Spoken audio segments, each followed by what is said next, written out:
Shalom. First and foremost, I would like to give all praises to Yahweh, Bahashem, Yahweh Shai, Bahashem Ha, Rekakwadash, Mamath. Double honors to the apostles of Great Millstone and the elders. Double honors to my apostle and the elder as well, Aharawan Banyasharala of the Lions Den Camp here in Jacksonville, Florida. And salutations to the fellow Akim, Atwafium, and Banyam that believe in truth and sincerity. And as you can see, I had stumbled across my calendar, and yesterday and today it was some Ishmaelite holiday. So I looked it up. It says Eid Al-Adha, all right? And you know, I'm under, I go into the plantation, I work up under Ishmael, right?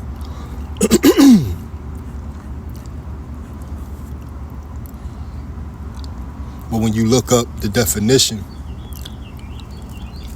in Google, it says Eid al-Adha, a festival of sacrifice, is the second major Islamic holiday honoring Prophet Abraham's willingness to sacrifice his son in obedience to God. Right, it's an utter blasphemy. All right, and how they try to steal your place, Jacob. All right, pertaining to the promise that Jacob was given in Genesis 27. All right. Because that promise is going down from lineage to lineage, man. That's ultimately who go inherit the kingdom, okay? But it says the story, Abraham was tested by God, who provided a ram to sacrifice at the last second instead of his son. Right, and when I first looked it up, it said Ishmael, all right? For a fact. And it says here in Qurbani, it say to honor this, Muslims who are financially able perform Kabani, sacrificing a permitted animal. All right, so again, the law of sacrifice, Old Testament sacrifice, is done away with because the Lord raised up Yahweh Shai, all right, who he made Lord than the angels, and who the Roman Empire, through the Roman Empire, the Edomites hung and slew him on a tree, as the scriptures say. All right, he was the sacrificial lamb for the nation of Israel. All right. For the Lord's people, for his peculiar treasure. All right, you so-called Negroes, Latinos, Native Americans, and Seminole Indians, man. And those are the speckled bird who may even think or look like the other nations, but they bear the same spirit, and their spirit bear witness to this truth.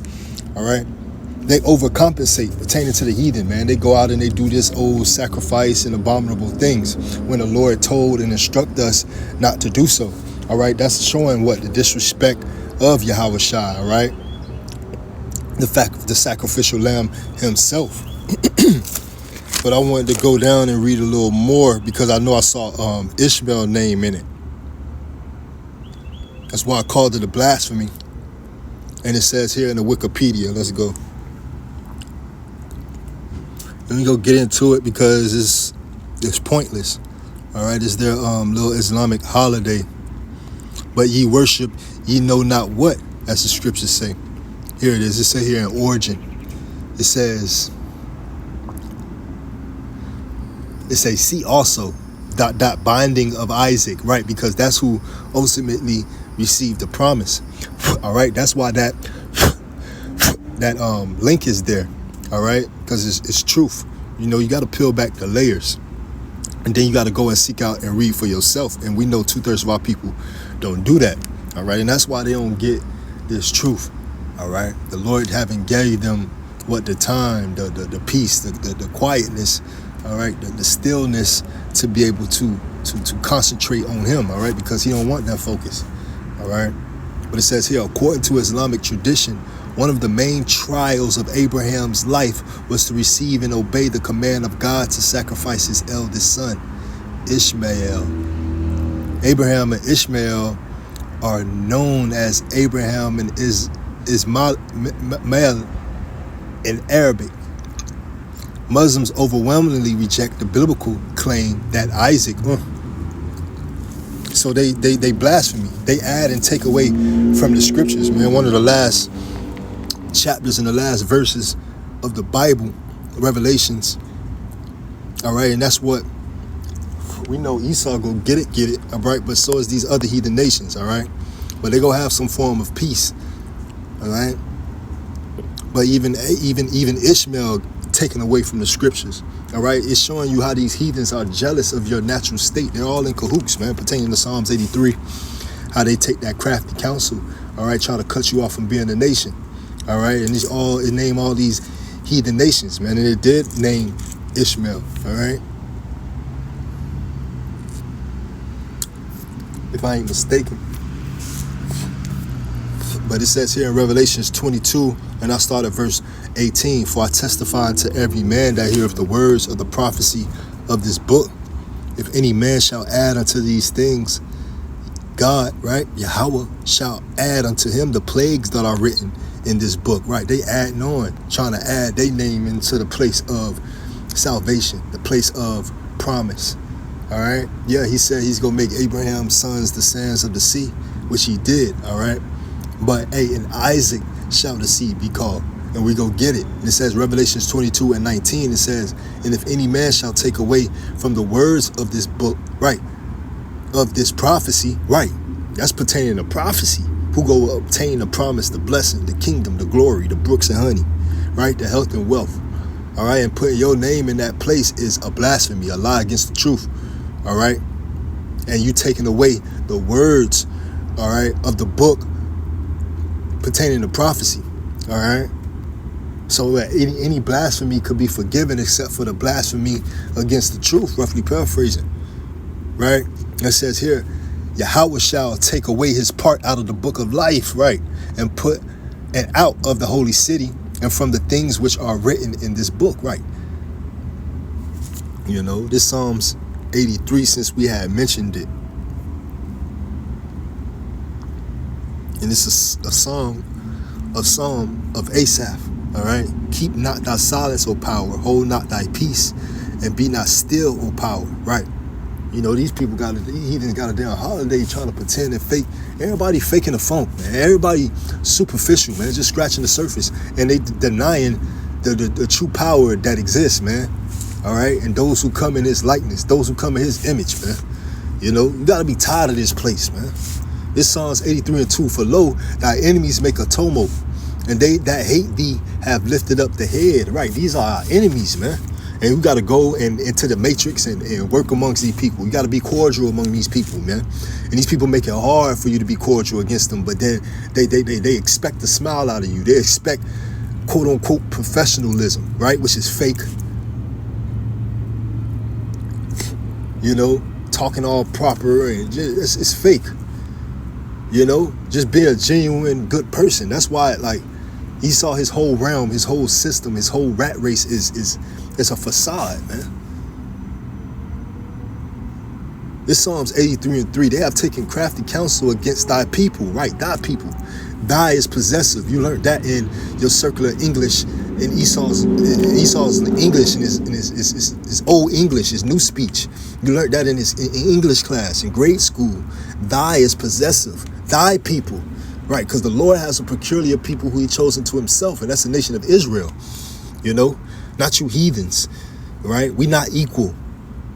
That's a facade in the matrix, all right? To have equal rights. We're not equal, right?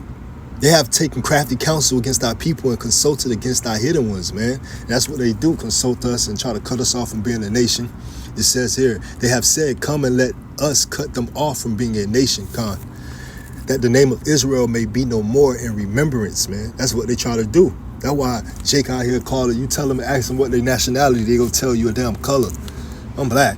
Well, I'm this, I'm that. They will cling on to anything other than them being an Israelite or a child of Yahweh, the child of God. All right, a child of Yahweh, Bahashem, right? Bahashem meaning in the name. Yahweh Shai, man, meaning, hey, he delivers. Yahweh Shai, who the world ignorantly calls JC. All right, JC just mean pig Latin or Latin pig, right? It's ultimately forcing your tongue to sin against your own power, man, by calling your own power, your own deity by another name, man, which is the utter total disrespect, right? This devil deals in witchcraft and sorcery. And it starts with what? Your speech, you know, your mind, your la'av, your thoughts. This is Psalms 83 and 5. For they have consulted together with one consent. They are confederate against thee, right? Because that's the only That's the only way that these nations, these heathen nations, stay afloat. All right, making you, Jacob, so-called Negroes, Latinos, Native Americans, and Seminole Indians, and those of the speckled bird, the consumer. All right, that's why we going from one corporation being what this great city, and now the new merchants that they're trying to set up pertaining to the elites, the wicked, right? Edom, the hierarchy of the nation of Edom. They want to set up Moab, man. This is Psalms 83:6, the tabernacles of Edom, and the Ishmaelites, of Moab, the so-called Chinese. You see it, name them top three. You know, from the most jealous going on down, man. Edom, Esau, we know who they are. The Ishmaelites, that's who this lesson is pertaining to, right? Can't have a day of peace in the matrix, going into the matrix, go do your work, your job, your slavery, and go home. You can't do that here in America, in this place. That's too easy. You know, they figured, Jake done figured that out. Those who crept through the cracks that do go into the matrix, man, because you be tired of even playing with these people establishment, man. You know, but then, hey, that's one of the hardest things to prove, discrimination, so on and so forth, man. Not the rant, but it's a testimony. You gotta be tired of these fucking heathens, man. But here it names what? It starts off with the first three nations it's naming is Edom, Ishmael, and Moab, man. All right? And the Hagarenes, Yebal, right? Hamitic nations, if I'm not mistaken, and Ammon, right? The so-called Japanese, and Amalek, all right? Going to specific, man, narrowing it down, talking about a specific tribe within Edom, right? Referring to Edom again. The Philistines, right? Modern day Cushites, right? With the inhabitants of Tyre, some Mohammedan nations, man. Ashur also is joined with them. They have hope in the children of Lot, Salah, right? Hoping.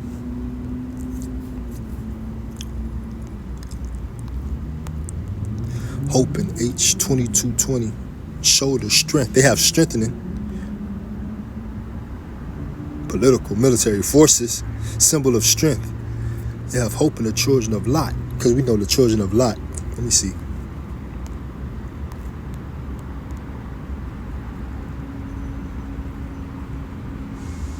Right. And I mean covering the children of Lot. They have hope in. They have hope. Right. They have hope in the children of Lot. Right. And that's what they kind of doing in a sense, trying to build Moab up to be the new economical power on the earth. You know what I'm saying? That's why the scriptures even refer to how Moab been spoiled from generation to generation. Man. They have not been emptied from vessel to vessel, roughly paraphrasing. You know, they try to emulate and do everything that this great city, this so-called great city, try to do, have done. You know, just pertaining to the heathen. You know what I'm saying? Salakia. But one of the scriptures I wanted to go to is the book of St. John, chapter 4 and verse 22. Just get to the point. All right, and just going into what the woman of Samaria, all right, who was a heathen, and the Lord told her what? You know, she wanted a blessing. She wanted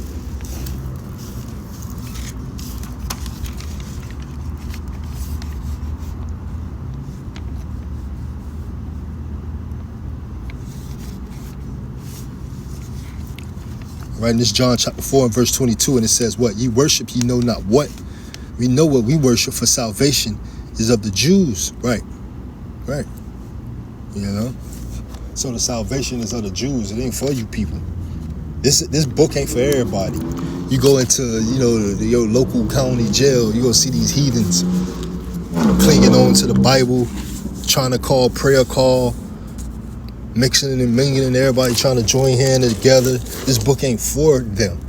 And this is what it's coming down to. This is the conclusion of the matter, man. This book ain't for you heathens. And you soon gonna find that out, man. Because it ain't even for 2/3 of our people, man. Right? That's why we hoping to be able to hopefully let, man. You know? This is the book of Genesis, chapter 22. You just get straight to the point in verse 6. All right? Just going into the account of Abraham, actually, who went up to the mount, who is going to be sacrificed. Because why is it important that who is going to be sacrificed? Because that was the test. The Lord was giving Abraham the test to see who he's going to sacrifice as far as the promise. All right.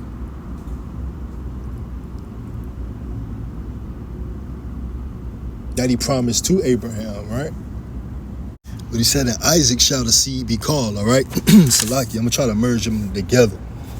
Because when a battery on power save, it'll faint out no matter how my settings is. So this is Genesis 22 and verse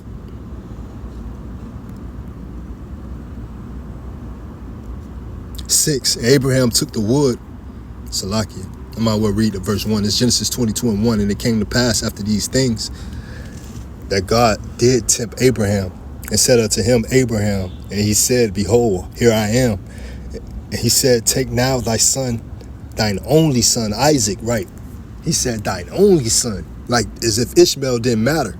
We can also bring up the account of Abraham celebrating his son's born day with a feast, right? Not a damn birthday cake, but with a feast, right? Not with a damn Roman candle, which will ultimately represent you being lit on fire from chattel slavery, right? But he was having a feast on Isaac's born day, and Hagar, which is Ishmael's mother, and Ishmael came along. And what did Sarah, as Sarah would do, as Eve in her nature would do today, get that bondwoman and her son up out of here. Like told Abraham to get her ass up out of here and her son. And Abraham did just that. All right, and the Lord told Abraham he was wise in doing so. Like roughly paraphrasing, if I'm not mistaken. But it says here in Genesis 22. In verse 2, and he said, Take now thy son, thine only son, Isaac, whom thou lovest, and get thee into the land of Moriah. Right. So you Ishmaels are committing blasphemy. All right. A lie against the truth when you even worship this holiday or, establishing it. All right. And offer him therefore a burnt offering upon one of the mountains which I will tell thee of. And Abraham rose up early in the morning and saddled his ass and took 2 of his young men with him, and Isaac his son, and clave the wood. See? And they say, and took 2 of his young men with him. So he ain't even mentioning buddy. That shit ain't even mentioning buddy, man. And Isaac... But you see how the Quran work? They try to steal it. They try to twist the prophets of old, the true prophets' words, man. When the Quran tells the Islamic faith to listen to all the prophets of the Bible. This is a Sarah. One of the books is called Sarah, something like that. It tells them to refer to all of the prophets of the Bible, man. So it's an oxymoron, man. It's wickedness. It's confusion. All right. So it ain't even mentioning dude. It's Genesis 22 and 3. And Abraham rose up early in the morning and saddled his ass and took 2 of his young men with him and Isaac his son, and clave the wood for the burnt offering, and rose up and went unto the place of which God had told him. Then on the 3rd day Abraham lifted up his eyes and saw the place afar off. And Abraham said unto his young men, Abide ye here with the ass, and I and the lad will go yonder and worship and come again to you. And Abraham took the wood of the burnt offering and laid it upon Isaac his son. Right. And he took the fire in his hand and a knife, and they went both of them together. And Isaac spake unto Abraham his father, and said, My father. And he said, Here I am, my son. And he said, Behold, the fire and the wood, but where's the lamb for a burnt offering? And Abraham said, My son, God will provide himself a lamb for a burnt offering. So they went both of them together, and they came to the place which God had told him of, and Abraham built an altar there, and laid the wood in order and bound Isaac his son and laid him on the altar upon the wood. And Abraham stretched forth his hand, this is a quick read, and took the knife to slay his son. And the angel of the Lord called unto him out of heaven and said, Abraham, Abraham. And he said, Here am I. And he said, Lay not thine hand upon the lad. Right. And the lad means like a young boy. You get it, lad. Age 52, boy, lad, servant, youth, retainer. Right, because he gonna retain the blessing. He gonna retain the promise. The faith, the truth.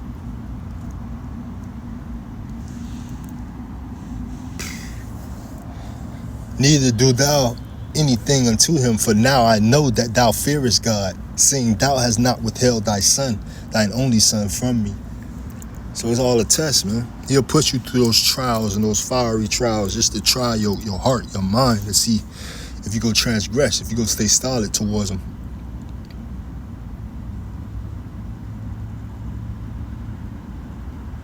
And Abraham called the name of the place Jehovah Jireh. Right, so that ain't the Lord's name.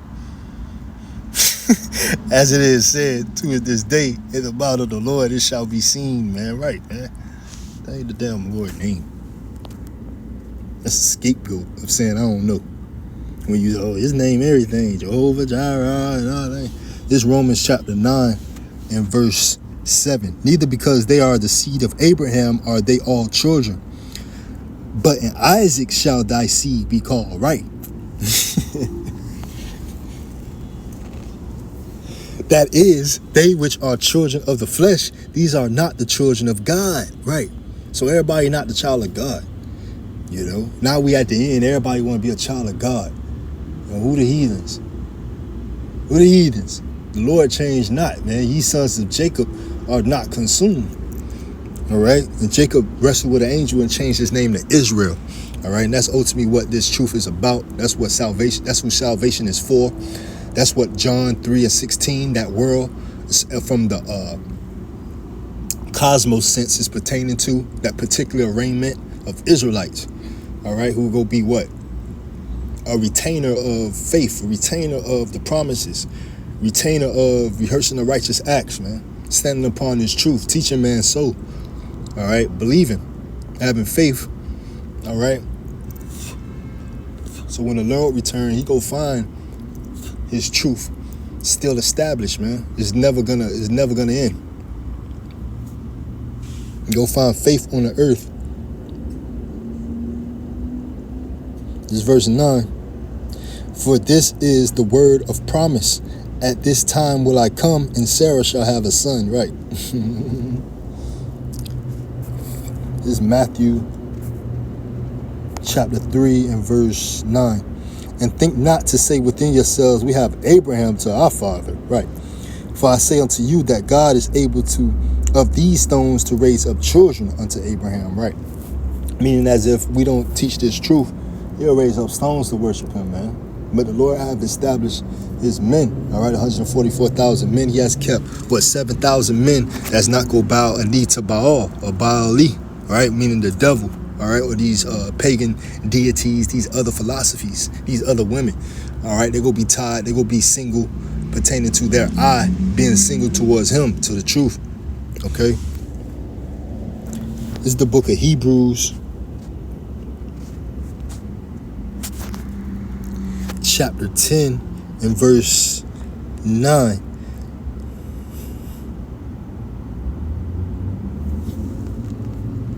Salakia.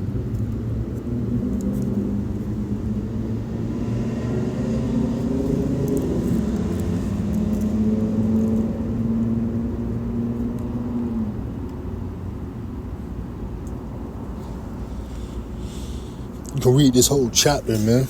All right.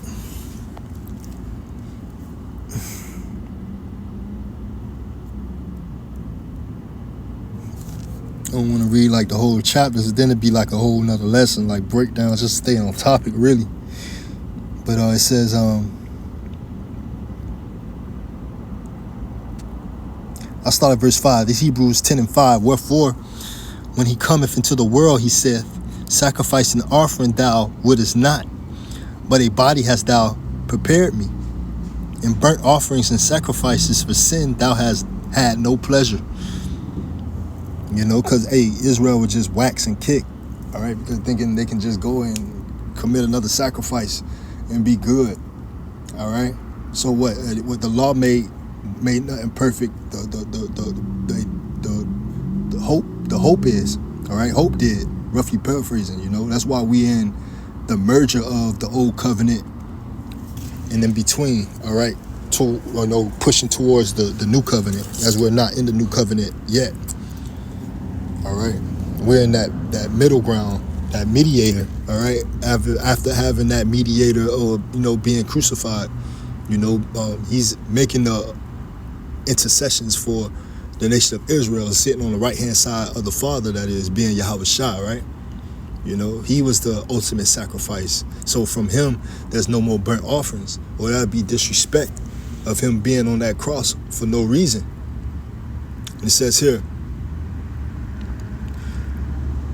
verse 7, then said I, lo, I come. In the volume of the book it is written of me, to do thy will, O power. Right, he was made Lord than the angels, man, to walk the earth as a man and go through the fiery trials, man, being tested, being tried, being tempted, right? Above, when he said sacrifice and offering and burnt offerings and offering for sin, thou wouldest not, neither hadst pleasure therein, which are offered by the law. Right. So IUIC, your ass ain't gonna be able to say, we kept the law perfect. You ain't getting in that way. That's a blasphemy of a doctrine. That's a lie against the truth. All right, to stand upon the law so boldly, making the people heavy laden. Right? They say Hebrews 10 and 9. Then said he, lo, I come to do thy will, O power. He taketh away the first, right, that he may establish the second, right? Again, and Yahweh Shai is the mediator, man, of us going ultimately in the new covenant. He's an example of that. He's been given that first. He got dibs first. It says Hebrews 10 and 10, by the which we are sanctified through the offering of the body of Yahweh Shai Mashiach once for all. Right, we gonna be sanctified through the offering of his body, Lord's will, man.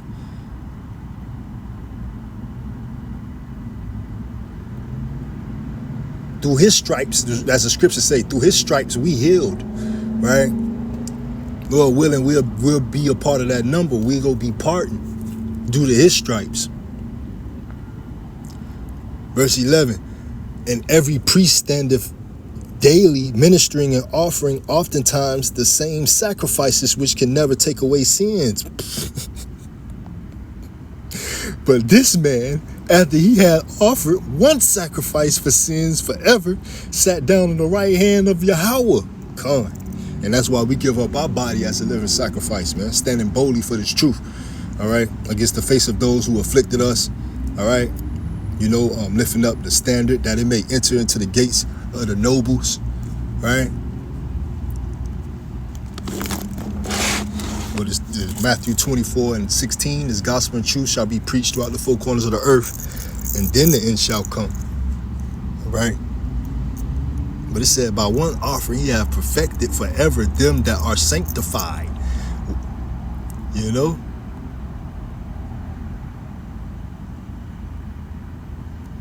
Now I got to read that again. This is Hebrews 10 and 11. And every priest standeth daily ministering and offering oftentimes the same sacrifices which can never take away sins. Right. They still gonna go and commit a sin. Contemptuous sin. Sin they don't even know they committed. Because they not perfect. There's no way you can keep the law perfect with this stony heart.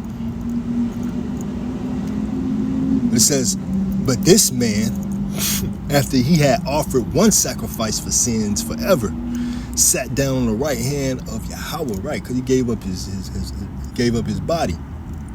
For henceforth, expecting till his enemies be made his footstool. For by one offering he have perfected forever them that are sanctified, man. Right.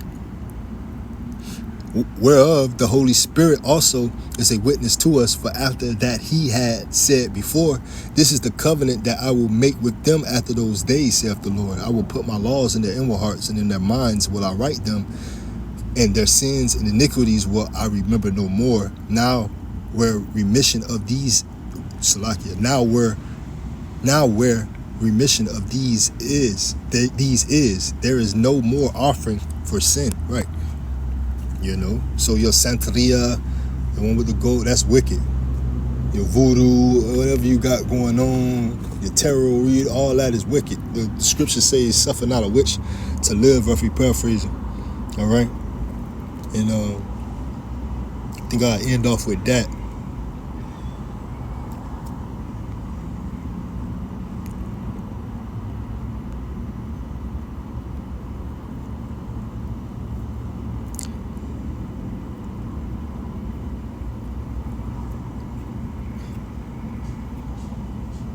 Shalom, Hapatah, DTA, until the next one.